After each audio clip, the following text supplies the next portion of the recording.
बहुत समय पहले की बात है। आनंदपुर गांव में दीनदयाल नाम का एक दूध वाला अपनी पत्नी सुमन और अपने 10 साल के बेटे के साथ रहता था। उसके पास एक गाय थी। एक रोज सुबह सुबह दीनदयाल अपनी गाय से दूध निकाल रहा था। तभी उसके पास उसका बेटा आर्यन आया। पिताजी, मेरी पैंट फट चुकी है, मुझे नई ड्रेस सिलवा दो ना।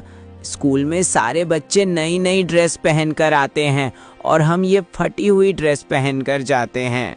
हाँ बेटा, चिंता मत कर, अगले हफ्ते तक तेरे लिए नई ड्रेस आ जाएगी। तब तक तू इसी ड्रेस से काम चला ले। खैर, दूध निकालने के बाद दीनदयाल घर घर जाकर गांव वालों को दूध देने लगा। अरे दीनदयाल, सुबह होते ही सबसे पहले हम सबको तुम्हारी याद आने लगती है।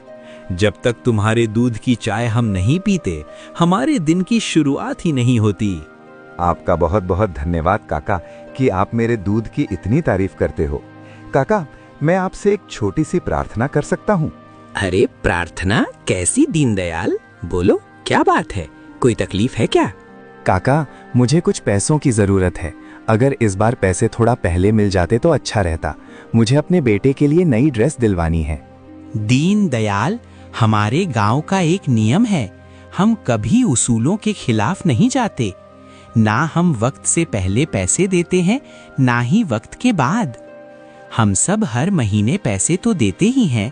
वो सब पैसे कहाँ खर्च कर देते हो? काका, मेरे पास सिर्फ एक गाय है, उससे मैं कितना कमा लूंगा? और भी बहुत सारे खर्चे रहते हैं। खैर कोई बात नहीं, मैं किसी और से बोलकर देखता हूँ।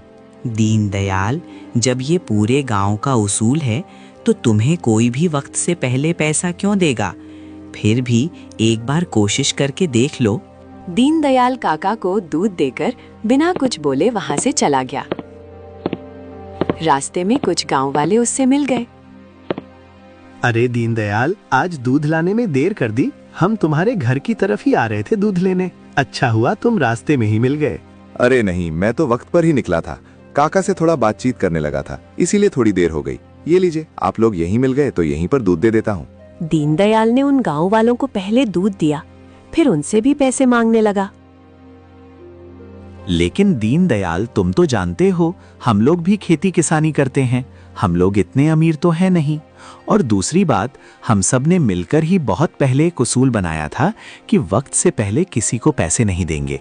याद करो, जिस तारीख को तुम्हें पैसे देने होते हैं, हम उसी तारीख को तुम्हें पैसे दे देते हैं। हम आज तक एक दिन भी लेट नहीं हुए। हाँ, वो बात तो है गांव वालों, लेकिन मुझे अपने बेटे के लिए स्कूल की ड्रेस सिलवानी थी। स्कूल के लड़के उसे चिढ़ाते होंगे। हाँ, तो 20 दिन बाद हम सब तुम्हें पैसे देंगे, तब तुम उसके लिए ड्रेस सिलवा देना। हाँ, कोई बहुत बड़ी समस्या होती तो हम तुम्हें पैसे जरूर दे देते। अभी के लिए हमें माफ करना। इतना बोलकर गांव वाले वहां से चले गए।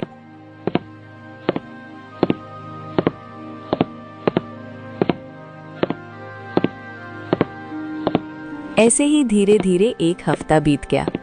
दीनदयाल के पास कहीं से भी पैसों का जुगाड़ नहीं हो पाया।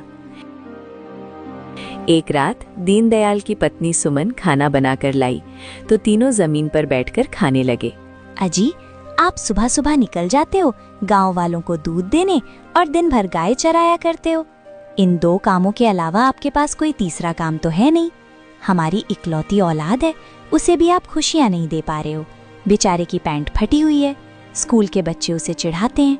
क्या बीतती होगी उस पर। हम दोनों तो फटे कपड़े पहन लेते हैं, पर कम से कम अपने बेटे के लिए तो कपड़े ले देते। हाँ पिताजी, आपने कहा था 1 हफ्ता में आप मेरे लिए ड्रेस ला दोगे। आज 1 हफ्ता पूरा हो गया, आप तो अभी तक कपड़ा भी लेकर नहीं आए, तो सिलवाएंगे कब? क्या मैं स्कूल जाना बंद कर दूं? दोनों की बातें सुनकर दीनदयाल के गले से अब खाना नीचे नहीं उतरा और वो आंखों में आंसू लिए बोला, बेटा, आजकल दूध में इतनी कमाई तो हो नहीं रही, और जिसके पास भी पैसे मांगने गया उन सब ने अभी पैसे देने से ही मना कर दिया। किसी तरह 20 दिन रुक जाओ, इस बार मैं तुम्हारे लिए ड्रेस जरूर ला दूंगा।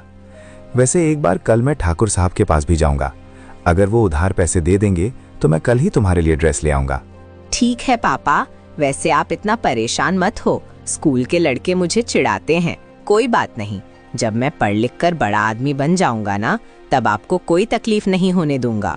फिर खा पीकर तीनों सो गए।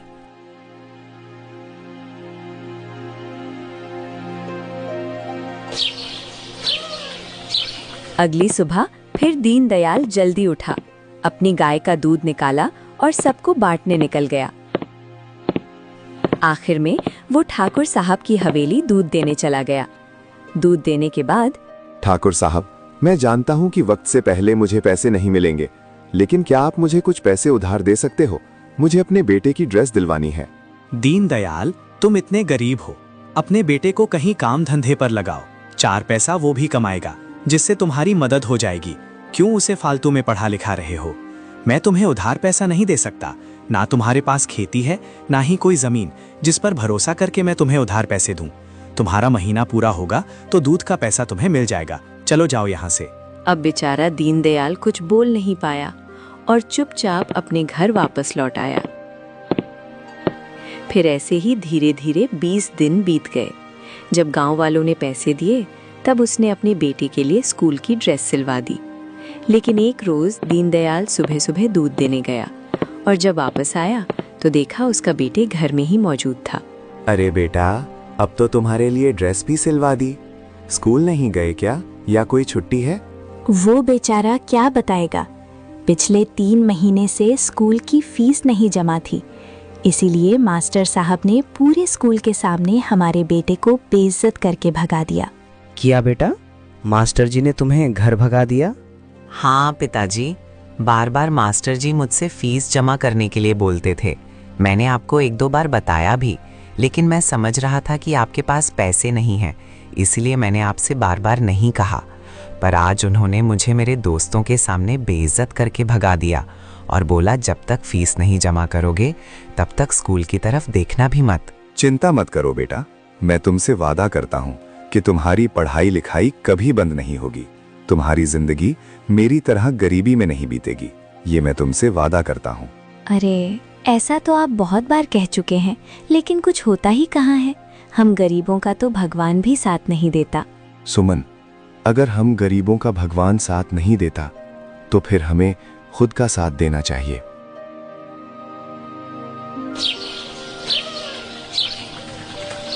अगले दिन गाय का दूध निकालते वक्त दीनदयाल ने 1 बाल्टी की जगह 2 बाल्टी रख ली। गाय का दूध कुल मिलाकर उसके पास सिर्फ 1 बाल्टी दूध हुआ। बहुत कर ली मैंने ईमानदारी से मुझे कभी कोई फायदा नहीं मिला। मेरे बेटे की पढ़ाई भी रुक गई। आए दिन घर में खाने की समस्या बनी रहती है। ऊपर से गांव वालों से अगर मदद मांगो तो कोई मदद भी नहीं करता। अपने ही दूध के पैसे अगर कभी वक्त से पहले मांग लो तो ठाकुर साहब ने ऐसा नियम बना दिया है कि पूछो ही मत। अब मजबूरी में मुझे दूध में पानी मिलाना ही पड़ेगा। उसने दूध में पानी मिला दिया। इस तरह 1 बाल्टी दूध अब 2 बाल्टी बन गया। अब ऐसा करूंगा, 1 बाल्टी दूध गांव में बेच दूंगा और दूसरी बाल्टी गांव के बाहर किसी होटल में बेच दूंगा। इससे मेरी आमदनी भी दुगनी हो जाएगी। दीनदयाल ने वैसा ही किया। पहले उसने 1 बाल्टी दूध अपने ही गांव में हर घर में जाकर दे दिया। उसके बाद बाकी दूध उठाकर वो कस्बे की तरफ चल पड़ा। लेकिन रास्ते में उसे गांव का ही एक आदमी श्याम मिल गया। अरे दीनदयाल भाई, ये दूध लेकर कहाँ जा रहे हो? अरे श्याम भाई, मेरी गाय अब ज्यादा दूध देने लगी है, इसलिए बाकी बचा दूध मैं पास के कस्बे में बेचने जा रहा हूँ। इतना बोलकर वो चुपचाप वहां से निकल गया।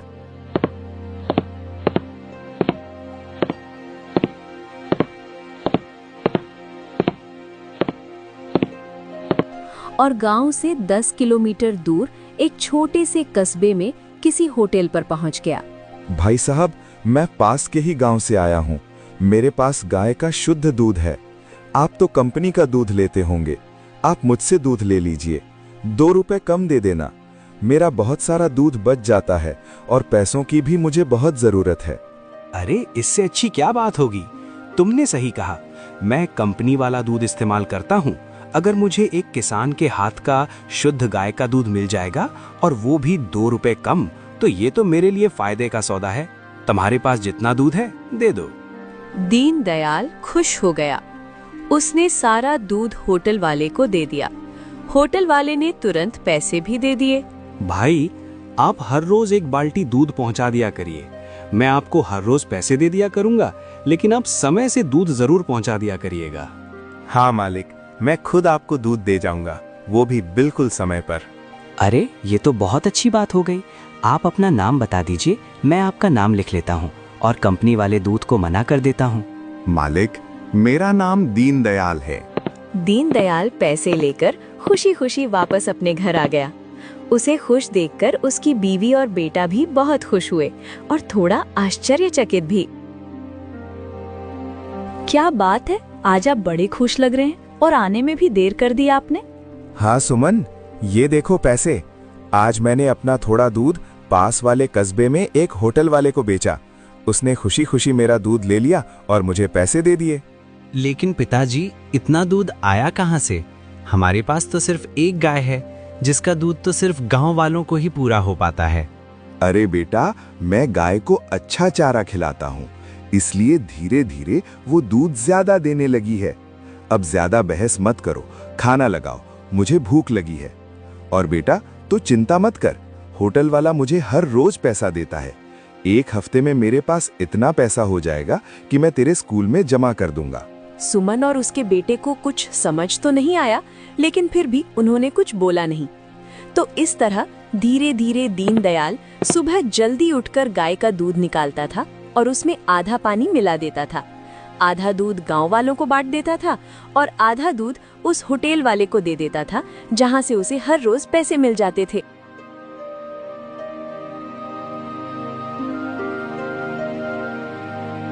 बेटा, कल जैसे ही मैं दूध बांट कर आऊंगा, वैसे ही तेरे स्कूल चलेंगे और तेरी फीस जमा करेंगे। ये सुनकर उसका बेटा और उसकी पत्नी सुमन बहुत खुश हुए। क्या बात है पिताजी, लगता है इस बार आपने माँ की बात दिल पर ले ली थी। एक हफ्ते में ही आपने पैसे इकट्ठा कर लिए। लगता है भगवान हमारा साथ दे रहा है। बेटा, भगवान का तो पता नहीं, लेकिन अब मैंने खुद का साथ देना शुरू कर दिया है। खैर, खाना पीना खाकर वो लोग सो गए।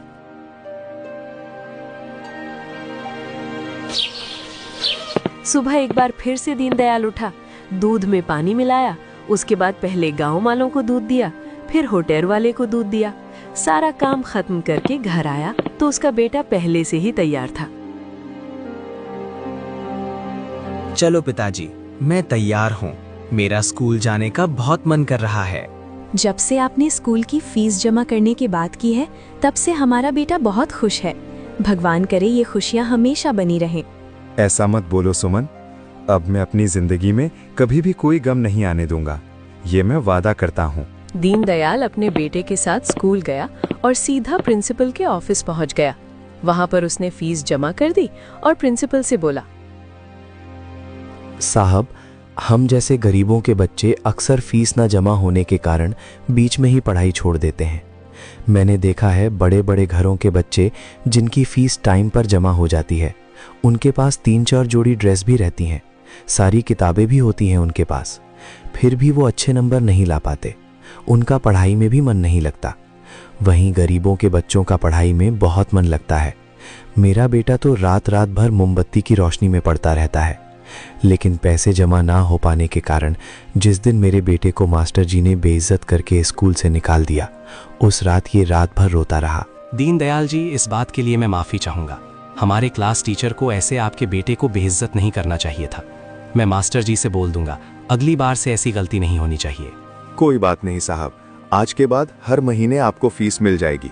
मैं अपने बेटे को पढ़ा लिखा कर बहुत बड़ा आदमी बनाना चाहता हूँ। आपका बेटा पढ़ने में बहुत अच्छा है। मुझे भी इस पर पूरा भरोसा है कि ये एक दिन आपका नाम जरूर रोशन करेगा। तो उस दिन के बाद दीनदयाल का बेटा हर रोज खुशी खुशी स्कूल जाने लगा।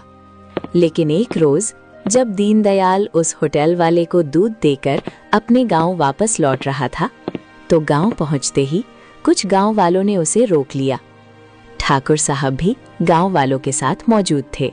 अरे गांव वालों, ठाकुर साहब, आप सब लोग एक साथ यहाँ कैसे? कहीं घूमने जा रहे हैं क्या? नहीं दीनदयाल, हम सब ठाकुर साहब के साथ तुम्हारे घर ही आने वाले थे। अच्छा हुआ तुम रास्ते में ही मिल गए। ऐसा क्या हो गया काका? दीनदयाल, गांव वाले शिकायत कर रहे हैं कि तुम्हारा दूध पहले के मुकाबले अब थोड़ा पतला आने लगा है। मुझे भी ऐसा ही लगा। कल मेरे घर में खीर बनी थी जो कि बहुत पतली थी। पहले वाले दूध से जब हम खीर बनाते थे तो बहुत गाढ़ी बनती थी। कहीं तुम पानी तो नहीं मिलाने लगे हो? ठाकुर साहब की ऐसी बातें सुनकर अब दीनदयाल डर गया। अगर मैंने इन्हें सच बता दिया तो सब कुछ बर्बाद हो जाएगा। बड़ी मुश्किल से मेरी जिंदगी की गाड़ी पटरी पर आना शुरू हुई है। सच्चाई बताते ही मेरी गाड़ी पटरी से सीधा उतर जाएगी और शायद दोबारा कभी चढ़ भी नहीं पाएगी। क्या हुआ दीनदयाल, क्या सोचने लगे? बताओ, तुम्हारा दूध अचानक पतला क्यों आने लगा? अरे ठाकुर साहब, क्या बताऊं, मेरी गाय कुछ दिनों से थोड़ी सी बीमार रहती है, समय पर चारा भी नहीं खाती। शायद इस वजह से दूध पतला आ रहा होगा। मैंने जानवरों के डॉक्टर को बुलाया था। डॉक्टर साहब ने मेरी गाय का इलाज किया है, कुछ ही दिनों में ठीक हो जाएगी। अरे दीनदयाल, तुम्हारी गाय बीमार थी तो हमें बताना चाहिए था। हम बेवजह तुम पर शक कर रहे थे। हाँ ठाकुर साहब, दीनदयाल बहुत ही ईमानदार दूध वाला है। वही तो मैं सोचूं कि दीनदयाल ऐसा कर ही नहीं सकता। और मैं तो इसके पिताजी को भी जानता हूँ, वो भी बहुत ईमानदार थे। ठीक है दीनदयाल, अपनी गाय का ख्याल रखना। इतना बोलकर ठाकुर साहब और बाकी गांव वाले वहां से चले गए।